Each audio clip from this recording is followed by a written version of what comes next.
Туғандар, азыр біз Алай районының Талдысу айылында тұрабыз.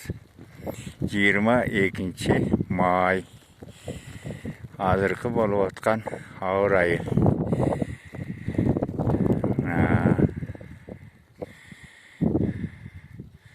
Шындай туғандар. Қар 10 сантиметрдей жауып қойды. Бүгін түніменен жазы ертең тізеге жетіп қалауы. Құдай біледі.